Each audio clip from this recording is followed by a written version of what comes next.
পেয়েছে তোমায়, মঞ্চ তোমার, দাও সারা আবার, ভিড়কে ঠেলে সময় এবার। আপনারা দেখছেন Deepto star hunt, co-sponsored by Momtaz Mehedi, superstar lighting.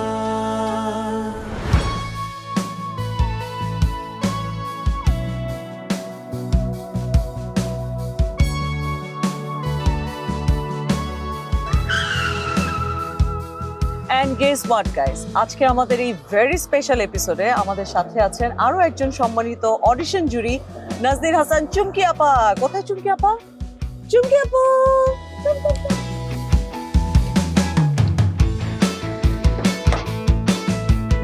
ওকে চলো চলো চলো। এই তো ভালো। আজকে আমি তোমাকে নিয়ে ঘুরবো, থ্যাংক ইউ। চলো আমিও অনেক ঘুরি। গল্প করবো।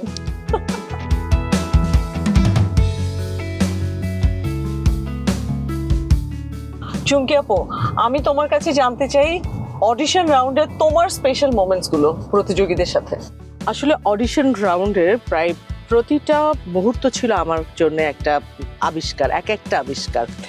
আমি প্রতিযোগীদের চোখে মুখে দেখেছি একদম স্বপ্নের ঝিলিক, তাদের প্রতিভা, এনার্জি সবকিছু মিলিয়ে দুর্দান্ত। আসসালামু আলাইকুম, আমি রাইসা সুলতানা, আমি খুলনা থেকে এসেছি। তো আমাকে দেখলেই সবাই প্রথমে যে কথাটা বলে যে তোমার মধ্যে গ্ল্যামার আছে, তুমি নায়িকা হতে পারবে বা তুমি বিউটি কন্টেস্টে চলে যাও, তুমি এমনি উইনার হবে। তো এই যে পার্সপেক্টিভটা আমাকে নিয়ে, এইটা আমি ভেঙে দিতে চাই বা আমার মধ্যে যে প্রতিভাগুলো আছে এটা আমি দেখাতে চাই বিধায় আমি দীপ্ততে এসেছি। তো আমি যখন অডিশন রুমে যাই যে তুমি একটা পারফর্ম করে দেখাও, কমেডি করে দেখাও, তো আমি একটা সলো কমেডি করেছিলাম, তো সেটা আমি আপনাদেরকে দেখাই। আমি কিন্তু কমেডি আঞ্চলিক ভাষায় করি। তো আমার কমেডিটা ছিল হলো, করেছেন অ্যাক্টিং আগে কখনো? না, আগে অ্যাক্টিং করিনি, বাট আমি হাসো সিজন 7-এ যেটা আর কি মানে স্ট্যান্ড আপ কমেডি করছি, ওখানে অ্যাক্টিং করছি, কমেডি করছি। আমরা একটু হাসতে চাই। এই যে শীতকাল চলতেছে, এই শীতের গোসল নিয়ে একটা ঝামেলা শুরু হয়ে যাবে। তো এই শীতের গোসলটা যদি নকল ভোটের মতো হইতো তাহলে কেমন হইতো বলেন তো? মন ধরেন আপনি গেলেন আর গিয়া দেখলেন আপনারটা হয়ে গেছে। ভোট ইয়েলো কার্ডটা পাওয়ার পর আমি খুব খুশি। আমি খুলনা থেকে আসছি, আগের দিন রাতে আমি ব্যাগ ট্যাগ নিয়ে বাসার উদ্দেশ্যে রওনা হব। তখন এক আপু এসে বললো উপরে যান। তখন তো আমি যে কিরে ভাই, একবার অডিশন দিলাম আবার উপরে যাব। তো প্রথমে খুব খুশি ছিলাম, তারপরে মনটা একটু খারাপ লাগতেছিল, আবার অডিশন দিতে হবে।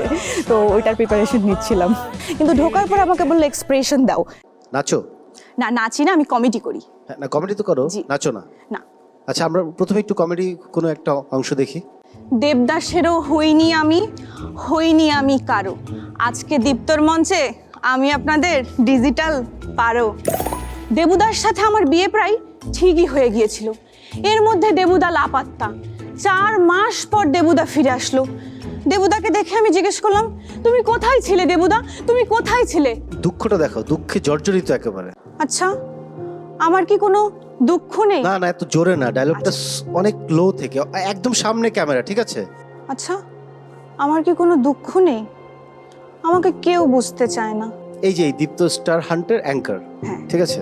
অ্যাঙ্কার, এটা তুমি শুরু করবে, আমরা দুজন এখানে কন্টেস্ট্যান্ট। গ্র্যান্ড ফিনালে হচ্ছে। আসসালামু আলাইকুম, আমি রাইসা সুলতানা, সবাইকে আমন্ত্রণ জানিয়ে শুরু করছি দীপ্ত স্টার হান্ট। এই মুহূর্তে দর্শক আমরা দেখতে পাচ্ছি 2 জন কন্টেস্ট্যান্ট আমাদের মধ্যে আছে। ভাই, আপনার সাথে একটু কথা বলতে পারি? আচ্ছা ভাই, আপনি কোথা থেকে এসেছেন? আমার মনে হয় যে নেক্সট রাউন্ডে আমরা ওকে দেখতে চাই।